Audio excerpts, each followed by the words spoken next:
Alors bonjour et bienvenue à tous dans ce premier épisode de l'état des lieux des clubs de Ligue 1 sur cette nouvelle saison.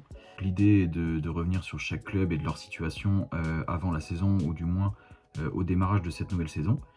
On démarre avec l'Olympique Lyonnais parce qu'il y a des choses à voir étant donné qu'ils ont déjà joué un match de Coupe d'Europe aller-retour contre Prague. Voilà, l'idée est de voir leur situation actuelle et de repasser un peu dessus ou du moins ce qu'ils peuvent aller chercher cette saison. Alors pour moi, cette saison sera un peu vue comme la saison confirmation pour eux. Pourquoi je dis ça? C'est un club qui a terminé 4e de Ligue 1 la saison dernière, qui retrouve les barrages après tant d'années, qui peut retrouver la Ligue des Champions, hein. On sait qu'ils ont retrouvé l'Europe après beaucoup d'années l'année dernière, mais c'était que l'Europa League. Là, ils peuvent retrouver la Ligue des Champions. Après le Fenerbahçe, ça va être un sacré morceau à aller chercher quand même, hein. Mason Greenwood qui va pas laisser les anciens ennemis, je pense, aller chercher cette qualif. Aussi, on a un mercato qui est intelligent depuis maintenant 2 ans, et malgré tous les problèmes qu'on leur connaît. Et dans un second temps, j'aimerais aussi repasser en vue le bilan de la saison passée. Donc on démarre très fort avec notre cow-boy préféré John Textor, hein, qui a failli faire en sorte de mettre Lyon en Ligue 2. Quelque chose qui a été rattrapé par Michel Kang, le nouvel propriétaire. Donc l'année dernière, on avait un mercato pareil qui était très intelligent si on enlève Matt Turner, transfert qui n'a pas pu être annulé, hein, même si c'était la volonté des nouveaux dirigeants lyonnais. Mais en fait, ton transfert le plus cher, c'est Taylor Morton à 10 millions. Et on sait comment il a été performant et utile durant toute la saison. Et sinon, tu vas chercher un Pavel Such en Tchéquie, un mec qu'on connaît pas, Victoria Plizen, bon quand même pour 7 millions. Heureusement qu'il a été décisif par la suite, mais je veux dire, tu vas chercher autre part parce que tu sais que tu peux pas chercher dans les 5 grands championnats européens. Tu vas chercher Dominique Griff à Majorque pour 4 millions et on sait comment il a été efficace. Et le reste, c'est du Kluivert, du Moreira que tu vas chercher en Ligue portugaise pour moins de 4 millions et tu sais aussi comment ils ont été utiles. C'est vrai qu'il y a Satriano et Karabek, j'ai pas trop envie d'en parler parce que j'ai pas trop aimé leur saison, mais l'idée n'était pas mauvaise. Et par contre, dans un second temps, tu vends tes meilleurs joueurs. Tu vends Ryan Cherki, tu vends Mikotadze qui ont des très fortes identités lyonnaises et qui ont vraiment performé au sein du club. T'as ton gardien Lucas Perry qui pareil était un super gardien au sein du club. Et mais en fait tu dois vendre. Et derrière, t'essaies tant bien que mal de combler tes dettes et tu y arrives à peu près parce que tu récupères 62 millions sur cette fenêtre de mercato. Et en plus t'es pas aidé dans la saison. T'es pas aidé parce que t'as la blessure de Fofana côté gauche, t'as la blessure de Nuama, bon, qui remonte à la saison d'avant, mais tu sais que tu peux pas t'en servir cette saison-là. Et t'as la blessure de Pavel Such qui arrive fin de saison, et je l'ai mis pour illustrer un peu la fin de saison lyonnaise qui a été entachée par des blessures dues à la fatigue, hein, du fait d'enchaîner Europa League et les bonnes perfs en Ligue 1, effectivement, bah, tu le payes. Ce qui n'a pas aidé non plus, c'est la suspension de Fonseca, qu'on dirait qu'elle a duré une éternité, c'était 9 mois il me semble. Donc pareil, t'as l'impression que toute la saison il l'a passé en tribune, donc ça aide pas non plus. Et en plus t'as pas de neuf quoi. T'as pas de neuf parce que t'es habitué à des Lacazette, des Mikotadze qui en plus aiment Lyon et qui plantent, t'es sûr qu'une occasion ça finit en but avec eux. Tu passes de à Satriano jusqu'en hiver, parce qu'ensuite il y a eu Hendrick, mais de base tu pars avec Satriano en pointe. Et pareil, t'as Pavel Such qui plante une dizaine de buts et t'as Tolisso qui en plante aussi. Puis Moreira par la suite. Enfin bref, jusqu'en hiver, t'as pas de neuf. C'est ce qui est assez inquiétant pour un club qui vise la Ligue des Champions. Ce qui est bien, c'est que ça a permis de voir, de mettre en lumière la jeunesse lyonnaise. On connaît la qualité de leur centre de formation.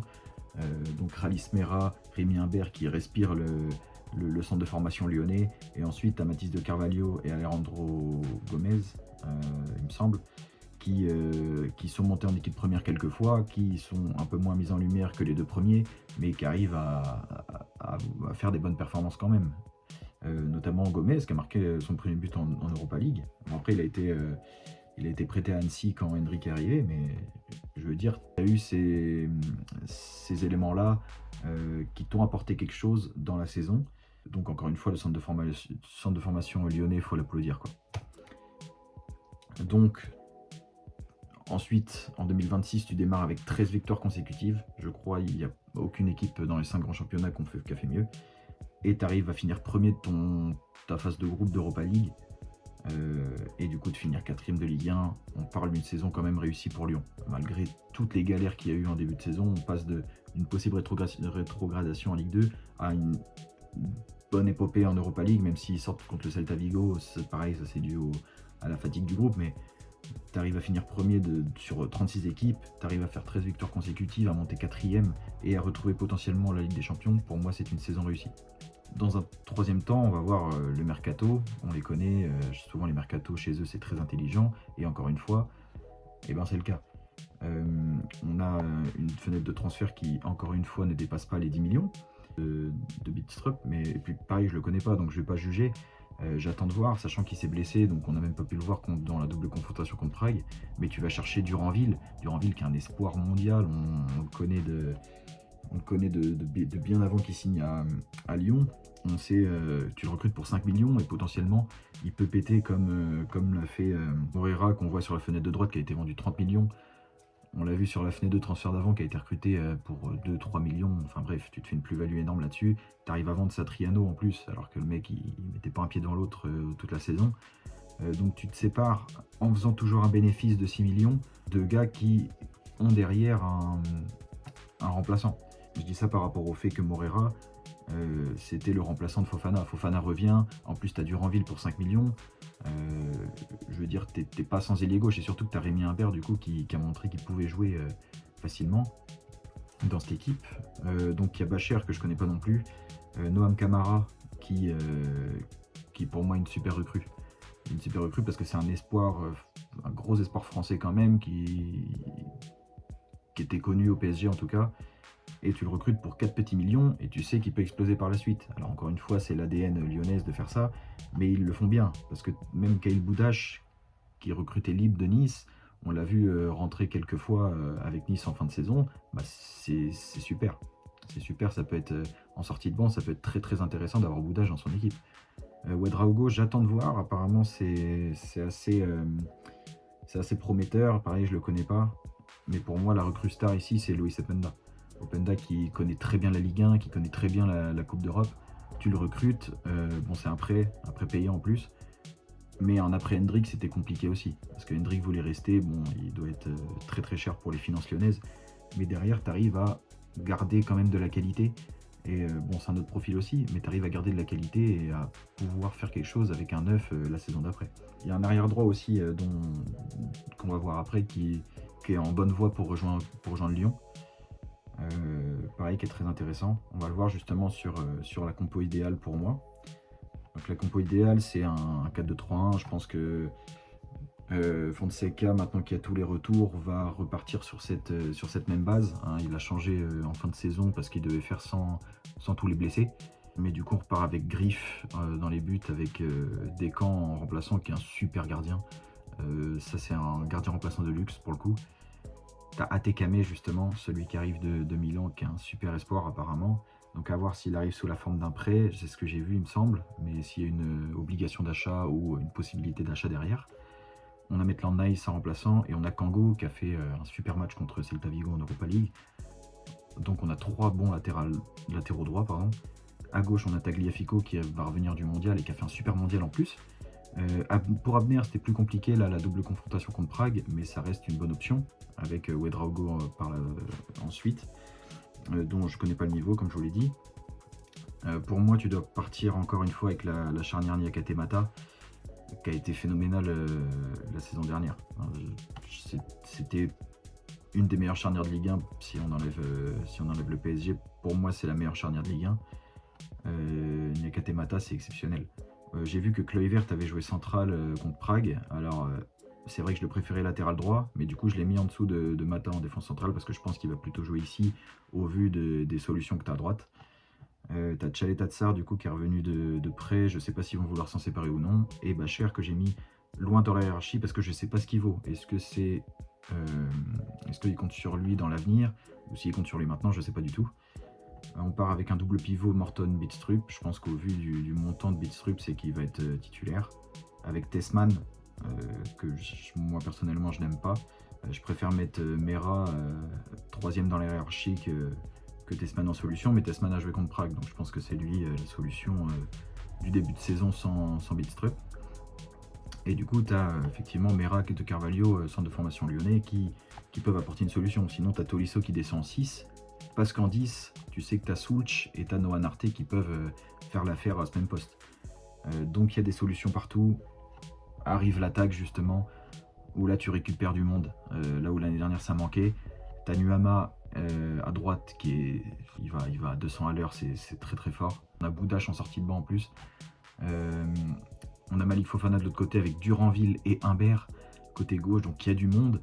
Et en pointe, tu as Openda, tu as Soulch qui peut jouer en pointe aussi de ce qu'on a vu l'année dernière, et tu as Alejandro Rodriguez qui revient de près d'Annecy. Donc il y a du monde. Là l'attaque ça va à 200 à l'heure. Je suis très pressé de voir ce que ça peut donner en Ligue 1 face aux défenses de Ligue 1 justement. Pour la 5e partie, nous allons voir comment s'est déroulé l'aller-retour qui pour moi était prometteur contre le Sparta Prague. Donc on a un match aller qui a été un peu désastreux, d'après ce que j'ai entendu, parce que j'ai pas vu le match, j'ai regardé que le résumé, mais qui a été désastreux. Et pourtant le retour, moi j'ai vu tout le contraire. Dans les plus en tout cas, moi j'ai vu qu'il y avait une volonté de presser haut. Après c'est parce qu'ils couraient au score, donc je pense qu'ils voulaient marquer vite, histoire de remettre les deux équipes à égalité. Et après tu es à domicile, donc évidemment tu peux dérouler par la suite, et c'est ce qui s'est passé. Tolisso qui récupère très haut un ballon, derrière il frappe, et Nuama qui suit. Enfin bref, si tu récupères, ils ont récupéré haut, ils ont marqué direct, les compteurs sont à 0, et derrière c'est à toi d'assumer quoi. Il y a un véritable danger sur les côtés tout le temps, avec la compo que je viens de vous montrer. T'as Nuama, Fofana qui sont des dangers phénoménaux sur les côtés, et derrière t'as du banc quoi. Tu sais que tu arrives à la 75e, potentiellement ils sont cuits, ils ont tout donné, tu fais rentrer la deuxième vague, c'est exactement le même danger. D'où la profondeur offensive. Et ce que j'ai aimé aussi, c'est l'entame de match. On le connaît, les Lyonnais, c'était comme ça aussi l'année dernière en Ligue 1. De grosses entames de match, ils essaient de marquer dans les premières minutes pour ensuite assumer. Et justement, c'est ce qui fait les moins, c'est qu'il y a une grosse passivité défensive et un essoufflement en ce qui concerne à partir de la 30-35e. Et pourtant, il y a eu un rouge. Mais j'ai l'impression que le Sparta remettait un peu le pied sur le ballon. Et les longs ballons passaient beaucoup plus. Il y avait un peu moins de pressing, parce qu'évidemment, tu ne peux pas faire un pressing haut tout le match et pendant 45 voire 90 minutes. Donc évidemment, il y a un moment où tu t'essouffles, et quand les longs ballons y passent, c'est danger. Et j'ai l'impression que c'est eux qui étaient les plus dangereux au moment où il y a eu le rouge jusqu'à la mi-temps. Et ensuite, dans les moins, il y a le réalisme. C'est vrai que Fofana a eu je ne sais combien d'occasions, il n'en a pas mis une, et je trouve ça ouf, vu les occasions que c'était. Et on a Openda aussi, qui est assez connu pour vendanger devant le but. Alors certes, les deux créent plein d'occasions, créent énormément d'espace avec leur vitesse, mais derrière il faut assumer, il faut marquer. Parce que contre des adversaires où c'est plus compliqué de prendre la profondeur, si tu n'arrives pas à marquer... donc Nuama, j'ai l'impression que c'est un peu moins le cas sur le côté droit. J'ai l'impression qu'il est un peu plus clinique devant le but, mais il a moins d'occasions justement que ses deux coéquipiers. Donc les joueurs à suivre cette saison, donc pour moi il y a un joueur à suivre, c'est Fofana. Moi je veux voir sa saison. Là il sort d'une grosse blessure, alors c'est vrai qu'il était vraiment en pétard avant de se blesser. Moi j'ai besoin de voir si ça va être le cas là en revenant de blessure. Le pari pour moi ça va être Duranville. On sait que c'est un espoir mondial, on le connaissait d'avant. Est-ce que c'est son moment? Est-ce qu'il va péter à Lyon? C'est ce que j'ai hâte de voir. La recrue pour moi c'est Openda parce que tu remplaces un neuf qui est Hendrik, pareil, star mondial, international, connu de tous, et tu le remplaces par Openda. Est-ce qu'il va avoir les épaules pour l'après Hendrik? Mais moi je pense que oui. Je pense que oui, parce qu'il connaît la Ligue 1, la Coupe d'Europe, comme je l'ai dit. Et mon interrogation c'est Corentin Tolisso. Alors ça peut paraître assez étonnant de le mettre, mais est-ce que ce qui lui faisait faire ses performances, c'était une potentielle participation à la Coupe du Monde? C'est mon interrogation justement. Je ne sais pas s'il va pouvoir, à 32 ans me semble-t-il, faire encore une saison supplémentaire à ce niveau. Et donc mon prono final. Donc j'explique cette slide, il y a le plafond-plancher. Plafond c'est si tout marche, où est-ce qu'ils peuvent aller? Et pour moi, ils peuvent atteindre la deuxième place si tout marche, parce que tu as de la cohérence sur tous les postes. Et le plancher, c'est 6e, parce que pour moi, ils vont quand même atteindre l'Europe avec l'équipe qu'ils ont. Mais est-ce qu'il n'y a pas ce risque d'être essoufflé, d'être fatigué comme l'année dernière en fin de saison? Il y a des risques de blessures, effectivement. comme tout club, hein, mais il y a ce risque-là quand même. Donc pour moi, ils vont être européens, c'est sûr. Mais où est-ce qu'ils vont être dans ce classement? Bah pour moi, c'est quatrième. C'est quatrième, ils vont encore atteindre les barrages. Mais pour moi, ils vont essayer de jouer l'Europa League à fond. Ce qui va leur faire perdre des points en championnat. Mais ils vont quand même encore atteindre les barrages d'Europa League pour moi. Ce qui fait que dans le classement, bon, ils sont tout seuls pour l'instant, donc dans le classement, je les mets quatrième. Et on va alimenter ce classement au fur et à mesure avec d'autres équipes. Dites-moi qui vous voulez voir ensuite. Je vais essayer de faire les 18 clubs de Ligue 1. Bon, pas avant la reprise, je pense que le timing va être trop juste. Mais je vais essayer d'un peu tous les faire. Et donc dites-moi qui vous voulez voir juste après et je le ferai.